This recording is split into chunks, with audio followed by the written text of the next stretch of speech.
its demon hand. It's such a mysterious weapon. I can only imagine how much of a threat it will become to the Abbey.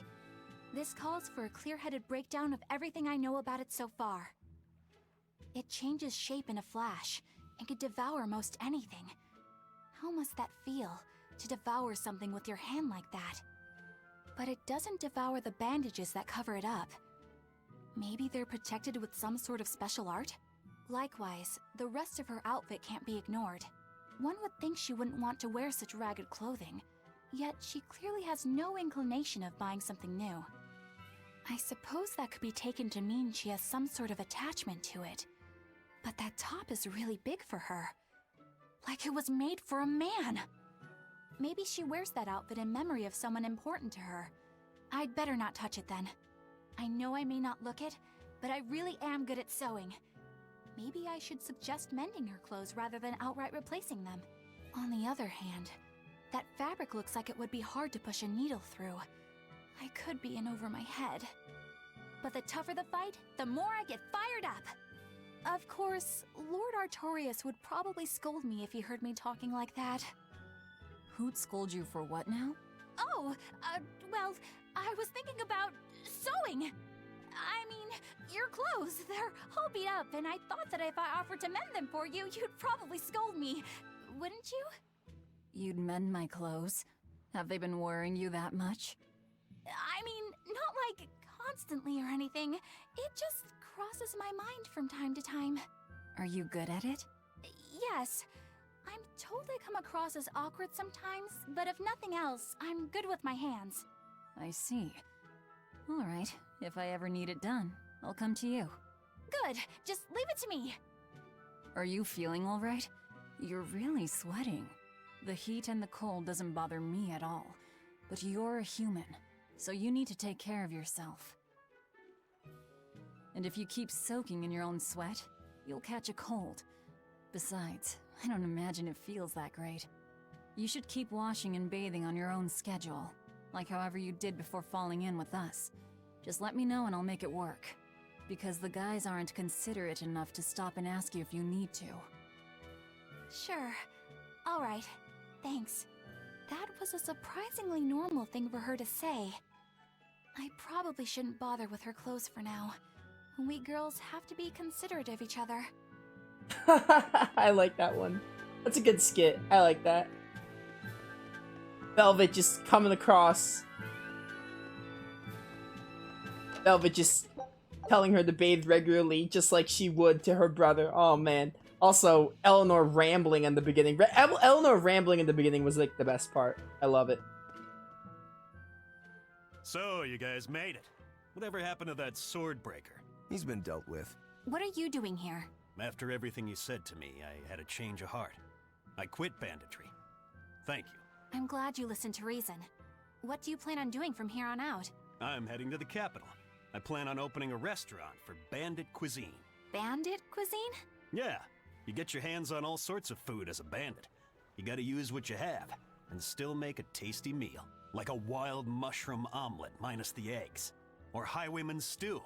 It's like a hunter's stew, but, you know, made by bandits. That sounds somewhat improper, actually. But I'd still love to visit after you open. Really? All right. I'll be an upright citizen in no time. Maybe even the kind of man you'd consider spending some time with. I'm rooting for you. Hey, were you actually listening to him? Of course I was. It's wonderful he's turned over a new leaf. Oh, Eleanor, you're so clueless. I'm gonna build a better life for myself. Just you wait and see, Madam Exorcist. Okay. There's also a skit at the inn. Let's go do that really quick. Talk to you, why not?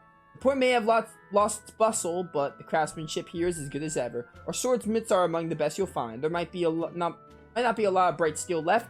Quality makes up for the lack of quality. Alright.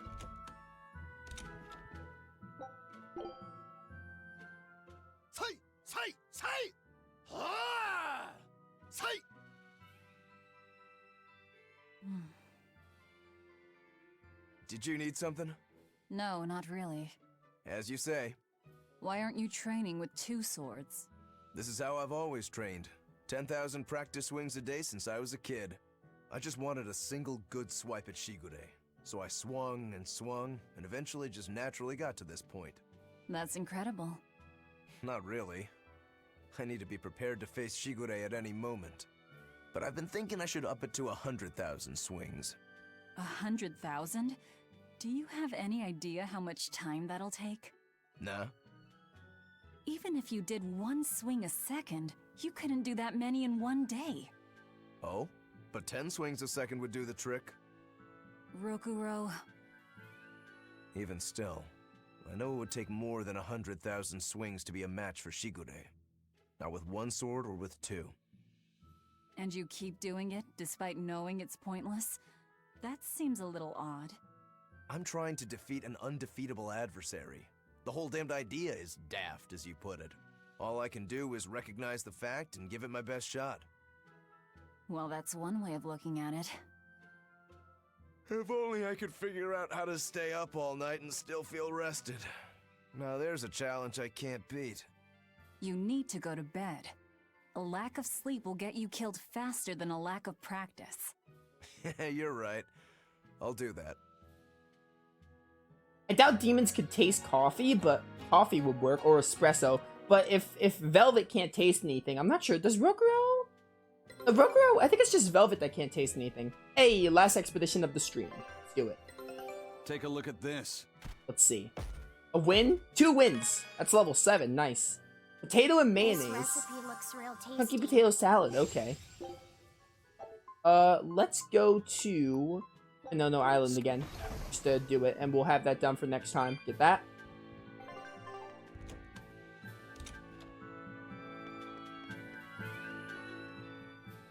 Hey, you there.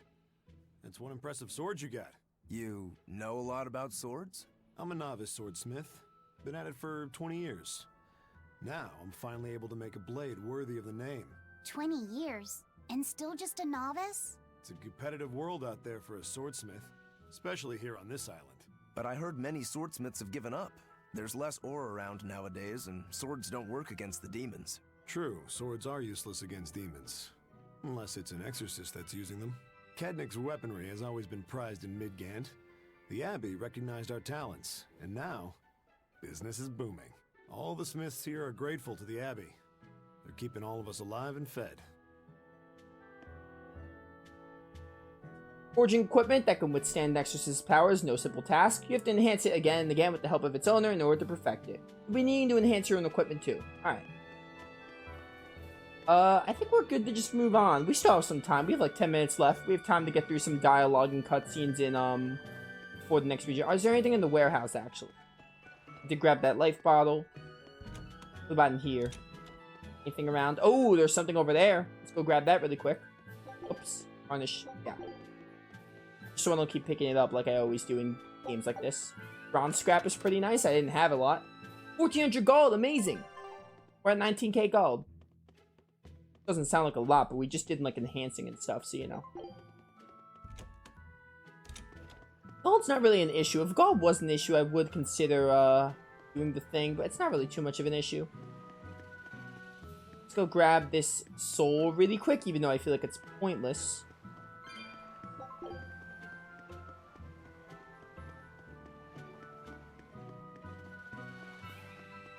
Give our game a quick save just in case. I think we should get to a save point in the next 10 minutes. There's gonna be some cutscenes as we're on the boat, but we should be able to get some time in. We'll see how it happens. If not, I'll quick save. Eisen, I thought you were supposed to be in Midgand. How did you end up here in Islegand? I thought I'd gotten used to you performing the impossible, but this time, I'm at a loss for words.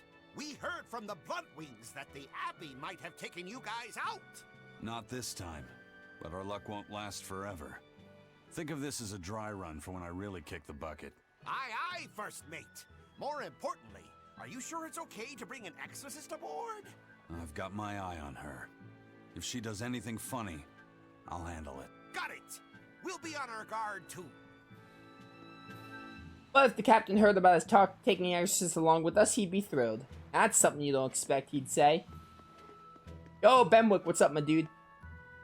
Iron Blazes and Islegand. The Skipper's Curse, of course. Sailing between continents, yes. Typical RPG stuff. Let's go to the Assault Docks.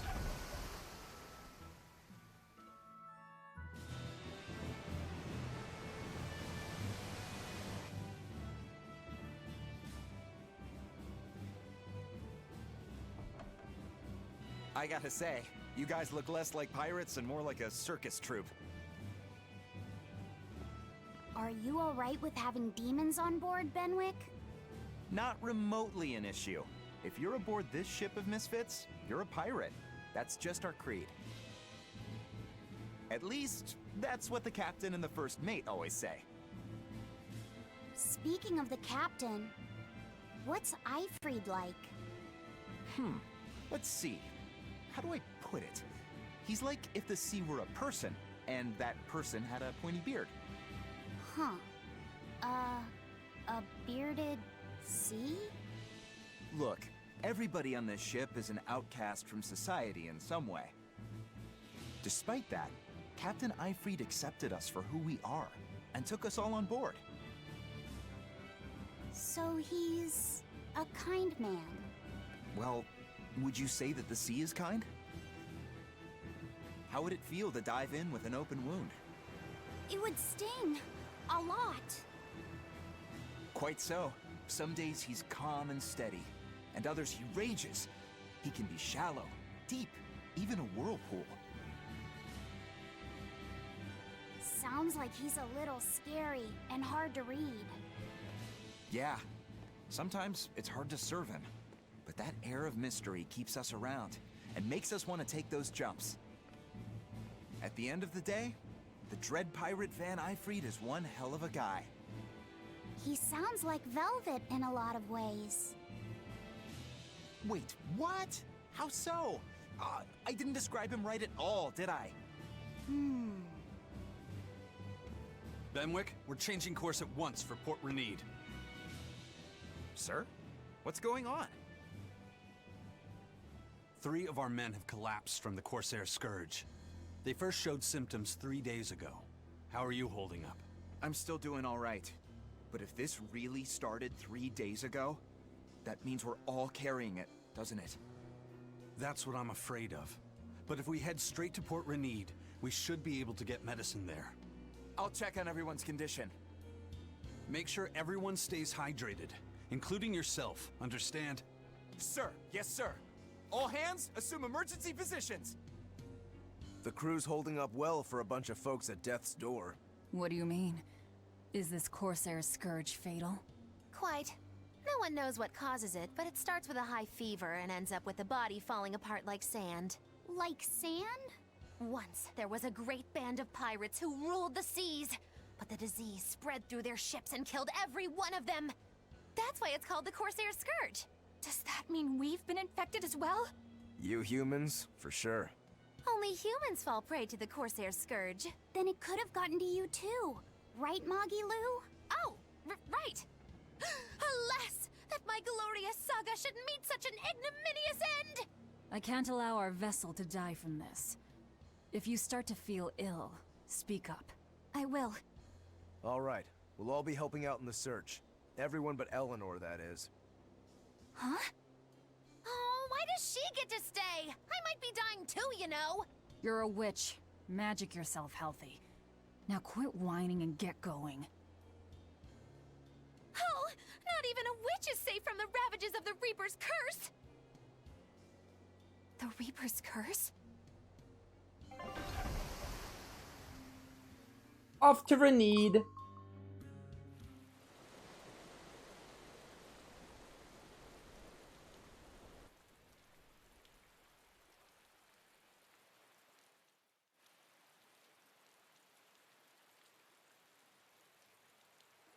Okay, where's the herbalist? If I remember right, the Corsair's Scourge needs a particularly special medicine. Yeah, it's a wildflower called Salatoma. Its juice can cure the Corsair's Scourge. Doesn't sound too tricky. Let's not relax until we have it in hand. Right. Now let's get going. Hold on a minute. Won't you just be spreading the disease if everyone wanders into town? Surprisingly, no. For whatever reason, you can only catch it over the ocean waves.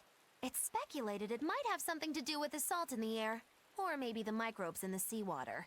Nobody knows the cause for sure, but there are no recorded cases of people catching it on land. I see. A strange affliction indeed. We'll be back soon. You all remain on the ship. All right. Good luck out there, sir. We've got to hurry.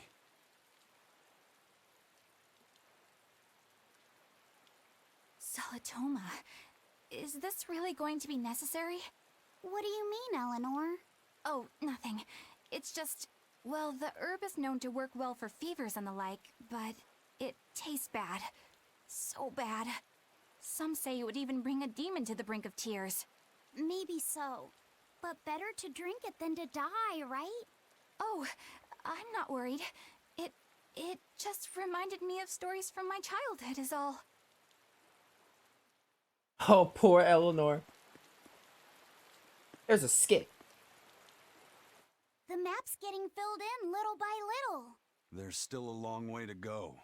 It's a big world out there. Yeah, that's true. And a lot can happen on the waves. The far seas are unexplored territory for a reason. I'd imagine so. The seasons and the weather can change the sea completely. Oh. Do I sense a budding interest in the sea? Think you're feeling less apathetic about it now? I wouldn't say that. I was just reminded of something someone once said to me. Is there a save point anywhere? Oh, this is bad. I think I've got it too. Chin up, lad. You can handle seasickness during a storm, but not this. You're right. I don't pull myself together. The captain will never let me hear the end of it. He's completely and utterly out of it. Would you mind bringing some medicine? I'll give him some antiseptic in the meantime. We'll manage to keep ourselves alive. We still get out there and find some Solitoma. Just skip, but I want to see if there's a save point. Okay, there is. We're gonna watch the skit and then wrap up, and we'll clean up here and do this, do these dialogues later. That Rokuro, always telling all of us except Eleanor to work harder. Doesn't he realize that I'm a delicate maiden too? This is workplace discrimination. I should put him on a witch trial and burn him at the stake. I don't think that's how witch trials work. What's wrong, Eleanor? You look like you've got something on your mind. I'm just trying to figure out what Rokuro was thinking.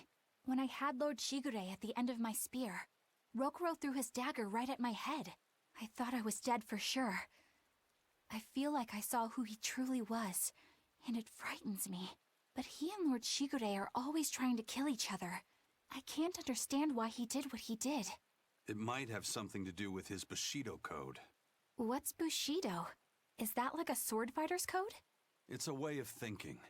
Be loyal to your lord, respect your parents, protect the weak, and act with honor. You're saying that he was following this Bushido code, and he was protecting me because I was weak? He might have turned into a demon, but his memories and personality are still intact.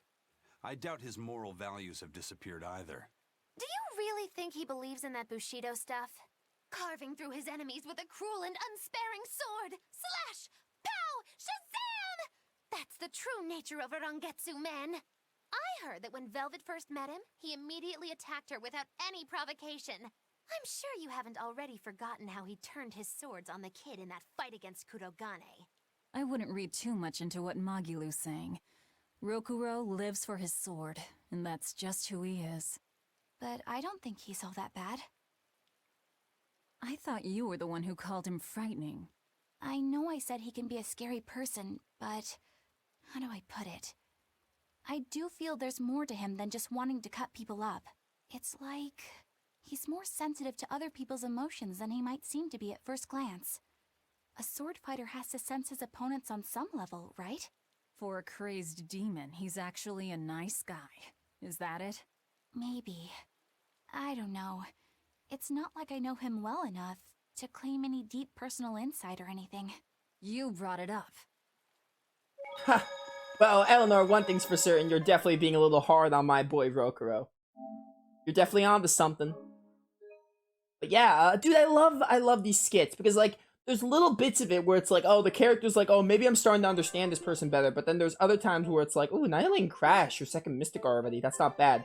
there's parts of the skits that's like, oh, they're slowly starting to get each other, slowly starting to think they understand each other, but it doesn't happen overnight. It takes, like, it's progressive. Like, sometimes they're like, oh, am I doubting this person? Am I, like, wrong in thinking this way? But, like, no, it's like, it's slowly building up to them getting to know each other better and understanding each other. So I really like how that works. But yeah, good 5-hour stream. That's going to be it for Tales of Berseria. I'm so hungry. I'm getting a little lightheaded, and it's affecting my commentary, but 5-hour stream, perfect. But yeah, those of you watching on YouTube, I hope you all enjoyed. And when we come back next time, we'll start exploring Renede Village.